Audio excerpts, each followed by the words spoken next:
Hi there, my name is Toby, and today I'm going to try and explain to you the absolute, ultimate truth. So this is quite a big deal, and this is very difficult because the absolute truth, the ultimate truth, has got nothing to do with words. So I'm trying to explain it with words, and that's fundamentally impossible. But there is a language, a universal language that is infallible, and everyone will agree all across the universe. It's actually a fundamental language. This is the language or the law of the universe. And if I can explain that to you, that is the ultimate truth. So that language is, of course, mathematics. And everyone will agree on mathematics. There's no second opinion. All other philosophies, there's a second opinion, but not mathematics. So the entire universe is governed by mathematics. It must follow the laws of mathematics. Mathematics was never created. Mathematics is the creator. Because mathematics is not physical, it's spiritual. It exists only in consciousness. But what is it? It is the process of logic. It is the way that things have to be. There's no choice. 2 plus 1 equals 3. 1 plus 1 equals 2. There's no choice. There's no second opinion. It was always like that, and it will always be like that. So mathematics is beyond time, beyond space. It's the fundamental law that governs the universe. And because the universe exists, we know it exists, and we have mathematics. It means because mathematics always exists, the universe must always exist. And because mathematics is spiritual consciousness, it means the universe must be spiritual. It must be consciousness. Otherwise, it cannot follow mathematics. It must be able to follow it. Okay, let me try and explain some of this mathematics to you. Maybe then you'll see what I'm saying. What I'm going to tell you now is the grand ultimate field theory.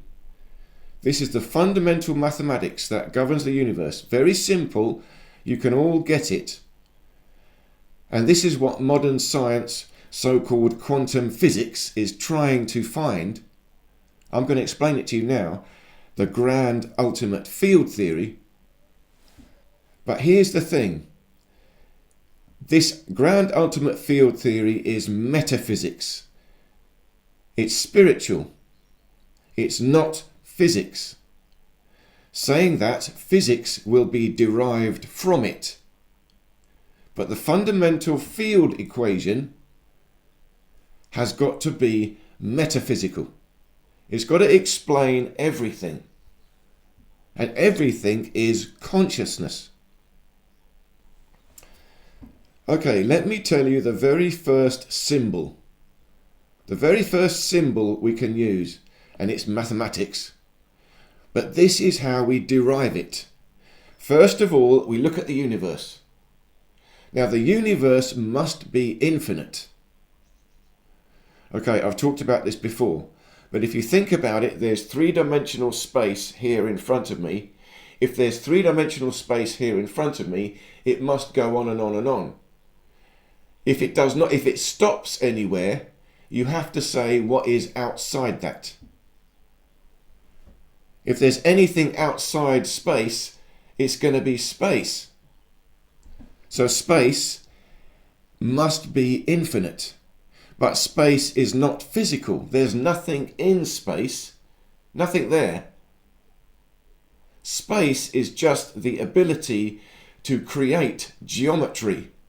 But there's nothing there. Nothing in space. It is not physical. But it's there. So infinity, the universe, must be spherical. Because what is infinity? If I take any point and I want to create, and I go off at any direction to infinity, it's always going to be the same. So if I go equidistant from a point in any direction, it's going to be a sphere. An infinite sphere, so we can't draw it, but it must be spherical. And a point is also spherical. It must be spherical. Because if I go inwards to a point, to an infinitesimal point, I'm going inwards, smaller and smaller, in all directions equally, from all around. It means it must be spherical. An ever-shrinking sphere. An ever-expanding sphere and an ever-shrinking sphere. The whole universe must be between these two things. It has to be by pure logic. So the very first symbol of the universe is going to be a circle. A symbol is a two-dimensional representation of this three-dimensional manifestation. A circle is a sphere. So we've got 0. 0 means nothing. It's going into a point. Vanishing, disappearing away. No space. But 0 is also infinity. It goes off into an infinite circle. So 0 is both nothing and everything. They're the same. And it's represented by a circle. That's a genuine representation. It has a meaning, but the meaning, the symbology is directly connected to the actual geometry. It's the real thing. It's not a symbol, it's the real thing. Now you can start to see why the symbol has power. Because it's the real thing. So when you draw the symbol, a circle, you are connecting to this infinite universe, or you're connecting to this infinitesimal point, the 0 point. And physics is talking about it now, 0 point energy.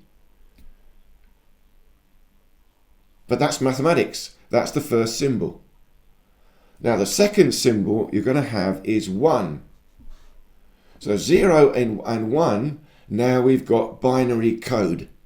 We can build up every language from 0 and 1. But what is 1? 1 is a line, a straight line. First of all, we've got 0. That is the infinite universe, space, space itself. But remember, space is not physical. But within this space, something is happening. There's a movement, a dynamic, because we've got an infinitesimal point and we've got an infinite sphere. And in between that, we've got this three-dimensional space. And things are happening. We experience it, we see it. It is evidential to us all.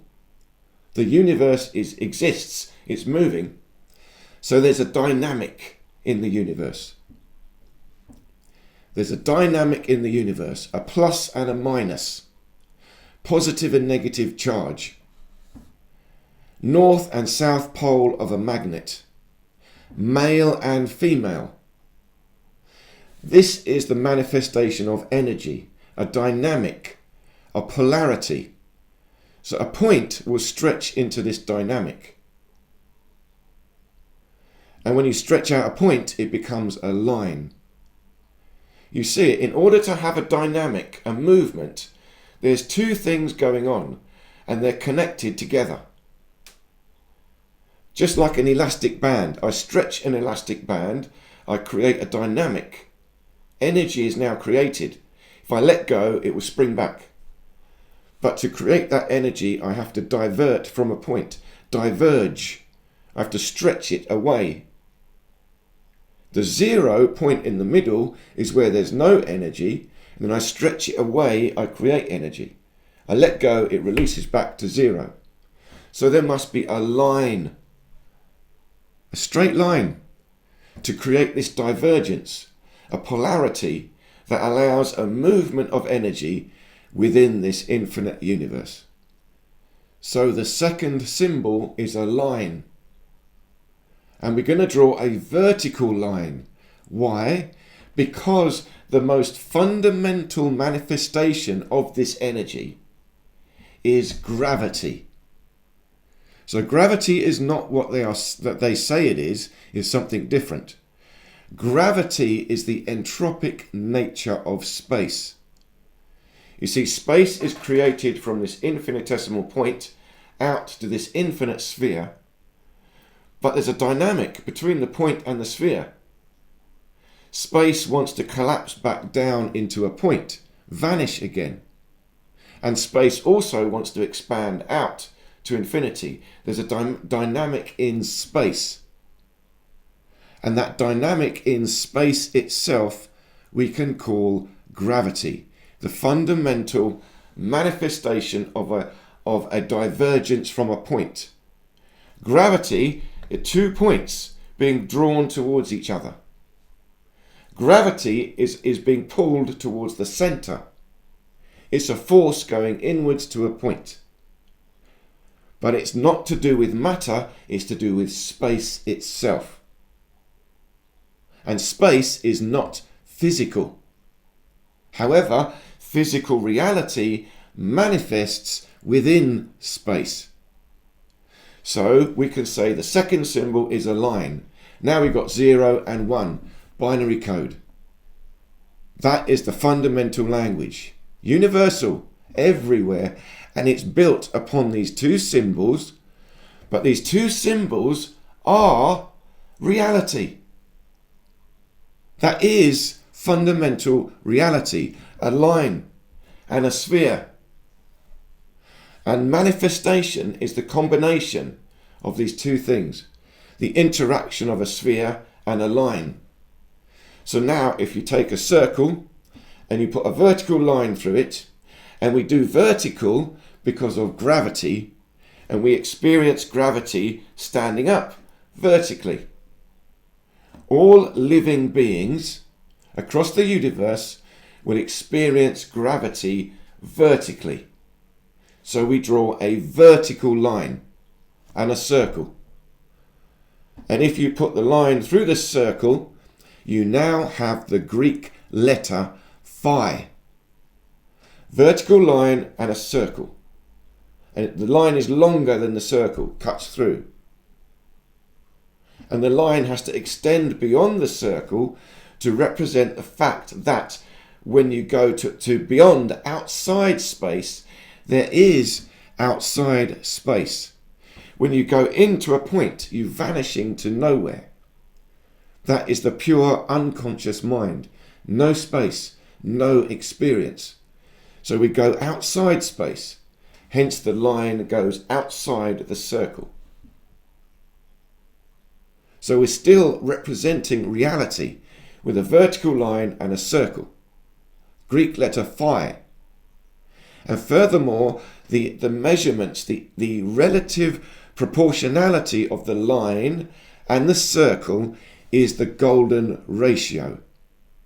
And the Greek letter phi represents the golden ratio. And the golden ratio is the grand unified field theory. That's it. That is the mathematics of the universe. Phi. Greek letter phi. And they talk about it in terms of squaring the circle. You're trying to match a square to a circle. You're trying to work out the surface area, the volume of a circle relative to a square, and you're trying to fit them together. There's a whole mathematics about that. Very difficult mathematics. That's what they call squaring the circle. It's to do with the golden ratio. The interaction of a circle and a line. A line means a square. So when I draw the letter phi, when we use that in mathematics, that is a true symbol. It's the ultimate truth. Apparently, one of the first UFOs, Roswell, in the wreckage, They found the craft and it had a Greek letter, a Greek word, ancient Greek, on the side of the UFO. And it said the word freedom. So I'm not sure, I don't know Greek, maybe that had the letter phi, I'm not sure. But it's using ancient Greek. And we know the letter phi is ancient Greek, and it's the golden ratio. So we now know that ancient Greek is a very special language, just by this one letter phi. It represents the ultimate interaction of the universe, the dynamic of movement and the static of the totality of space. That's male and female. That is what I would also call Tantric Mathematics.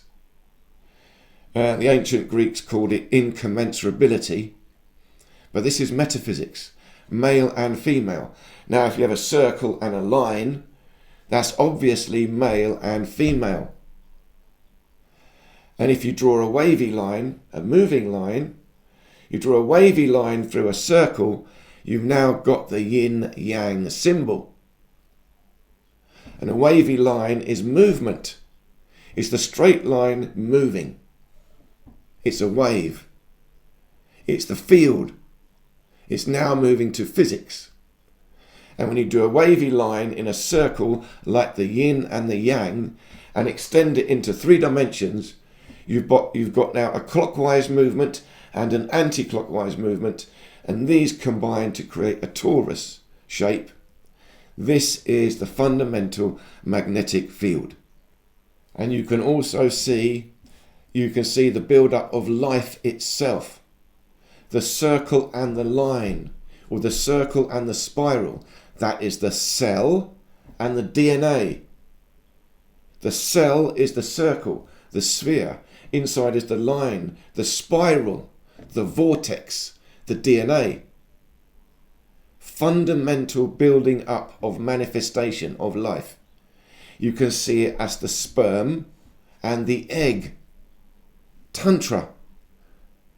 The creation of life. The sperm is the wavy line, the snake, and the egg. You can also see this as metaphysics. It's the soul and the body. It's the center line, the vertical axis through the body, and the aura around the body, the field, the circle and the line, the center line. This they call the line of inertia in a magnetic field or in a gravitational field. Not quite the same in a gravitational field, but there's a line of inertia in an orbit. It's in mechanics. A spinning flywheel, there's a line of inertia. It's the build-up, the law that governs the whole universe. But it's because of a circle and a line, which is because of the very way the universe is. And when we draw it, it's mathematics. So that's the law. And now you can start to see how a powerful language could build up. Different symbols in mathematics have different meanings, but the meaning must connect to reality. It's based on the real geometry, the reality of geometry. For example, the reality of a pyramid, a triangle. A triangle must always add up to 180 degrees. All different triangles, but they must always be 180 degrees. That's the law. There's no exception to it. In metaphysics or in physics, it's the same law.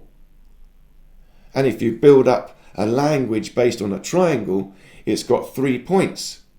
A triangle always has 3 points, and it's based on the interaction of 3 points. Now that has a meaning, and the symbol of a triangle is connected to reality, and it can be used to express that reality. Now you've got another symbol with another meaning. So I'm not going into the detail because there's so many of them. But the point I'm making is there will be a language, the original language of the universe. And we can see from ancient Greek that is a good contender for it. But there are lots of ancient languages, different ways of expressing mathematics. So they're all going to have something. But some are better than others. Some are closer to absolute reality. That's why the letter phi represents the golden ratio, because the line and the circle are in the golden ratio proportion. So you're drawing the golden ratio when you draw the symbol. That is it. It will be the same everywhere. Aliens will understand it. The ancient civilizations will understand it, and the future civilizations will understand it. This is the way the universe works, and from this we can build up this science of ether, the energy of the universe, the energy of space, interactions in space, different densities of pressure within space. And that's what I talk about on this channel. So thank you very much for your time listening to me. Do check out my channel. All my videos are different, and I look forward to seeing you in any of these other videos here.